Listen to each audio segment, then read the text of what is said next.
नमस्कार, R7 भारत देख रहे हैं आप और मैं हूं आपके साथ जावेद अली। R7 भारत लगातार आपको दर्शकों ऐसे शख्सियतों से रूबरू करा रहा है जो अपने आप में नामचीन, प्राचीन और वो कर्मठ, जुझारू, वरिष्ठ समाज सेवी हैं जिन्होंने अपने अपने क्षेत्र में ही नहीं बल्कि जिले में ही नहीं मंडल तक में एक अलग पहचान बनाई है। दर्शकों, इस समय हमारी मौजूदगी बदायूं जिले के आंवला जो जगह लगती है वहाँ एक ग्राम पंचायत है गौटिया, किशनपुर गौटिया।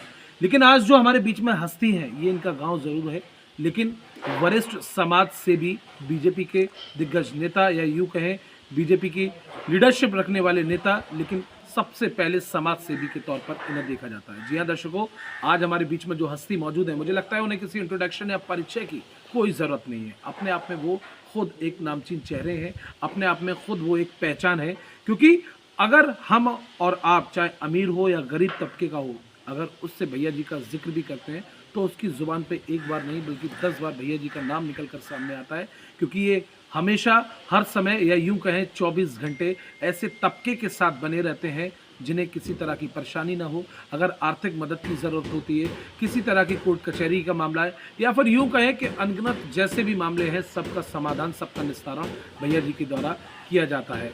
इस समय दर्शकों हमारी मौजूदगी जो है वो हमने आपको बताया, मुनिंद्र पाल जी हैं हमारे बीच में मौजूद और वो हस्ती हैं, इनके पास हमें कीमती समय मिला इत्तेफाक से, एक बड़े बिजनेसमैन भी हैं और आज की समय में तकरीबन 200 लोगों को रोजगार इन्होंने अपनी कंपनी में दिया हुआ है। लेकिन सोच दर्शकों वो है, हालांकि ज़मीन से जुड़े इंसान है, एजुकेटेड हैं, एजुकेटेड फैमिली से बिलोंग करते हैं, लेकिन जो सोच है वो बहुत दयनीय सोच है। सोच ये है कि आने वाले कुछ ही समय में 200 की जगह 2000 लोगों को रोजगार दिया जाएगा।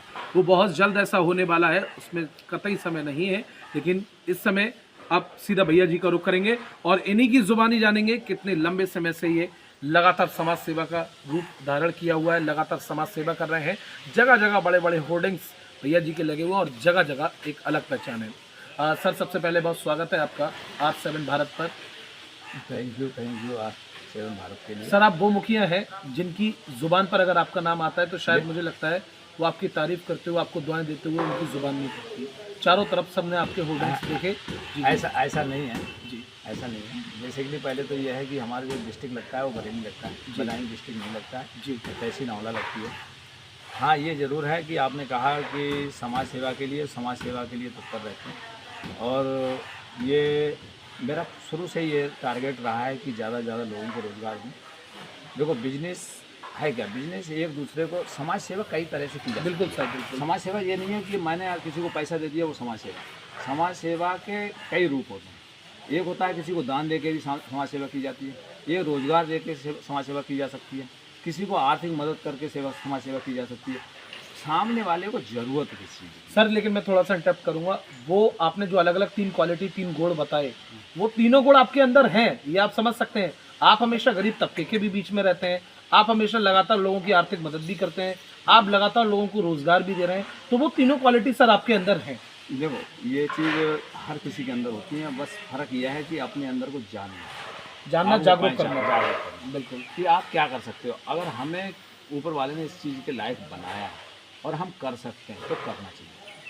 अगर मैं जो कर सकता हूँ वो मैं कर रहा हूँ और जो आप कर सकते हैं वो आप कर रहे हैं। क्योंकि हर चीज़ में रोजगार, दूसरे आदमी को कभी किसी को दुख नहीं पहुँचाओ। अपनी तरफ से कोशिश करो कि ज़्यादा से ज़्यादा लोगों को सुखी देख सको। बिल्कुल। और जब समाज और जनता हमारी सुखी होगी तो आप खुद ही सुखी होगी। हम ज़्यादा से ज़्यादा लोगों को रोज़गार देंगे। सबसे बड़ी बात हम कहते हैं, एक अगर आध्यात्मिक की तरफ जाते हैं, हर आदमी का जो मोटो होता है कि मेरा समय बहुत ख़राब चल रहा है, मेरा समय बहुत अच्छा चल रहा है। हर इंसान की जुबान पे ये नाम होता है कि आध्यात्मिक की तरफ जाएंगे तो हर आदमी कहता है कि मेरा समय अच्छा है या मेरा समय खराब है। बिल्कुल। अब वो मेरे साथ अभी 200 लोग, तो मेरे साथ 200 लोगों का समय चल रहा है।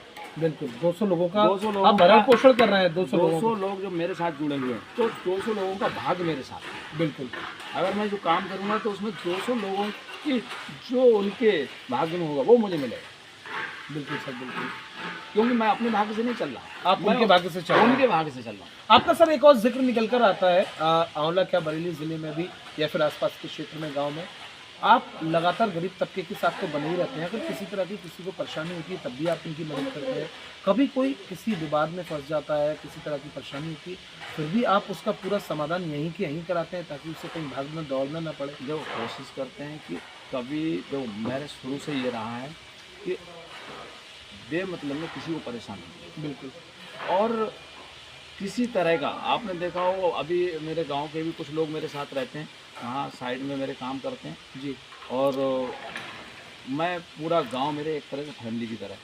और मैं कोशिश करता हूँ कि मैं पूरे गांव को साथ में लेके चलूँ। ये रहता है कि उसके अंदर जो कुरीतियाँ उनको दूर किया जाए। दूर किया जाए, बिल्कुल अच्छी बात अगर कही आपने। जितने लड़के जाते हैं हमारे क्षेत्र में, क्या है यहाँ पर सबसे ज़्यादा दारू का चलन, दारू का चलन, दारू का चलन सबसे ज़्यादा, जिससे बहुत ज़्यादा घर बहुत बेकार ज़्यादा, हो रहे हैं। हाँ ज़्यादा बेकार।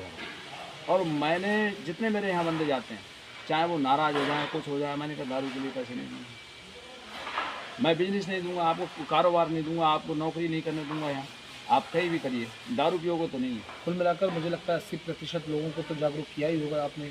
और कोशिश करते हैं ज़्यादा से ज़्यादा लोगों को कर सकें, लेकिन कोई मानते हैं कोई नहीं। सर, आप बीजेपी की लीडरशिप भी रखते हैं और ऐसे हाँ, में बहुत अच्छा बीजेपी होता का है। मैं सदस्य हूँ बेसिकली। ऐसे में एक दो मैं आपसे पॉलिटिकल क्वेश्चन करूंगा सर, नॉर्मली रहेंगे। और मेरा पहला सवाल ये है कि सर, सूबे में बीजेपी की गवर्नमेंट है, विपक्ष अखिलेश यादव लगातार तनातनी बन के खड़े रहते हैं।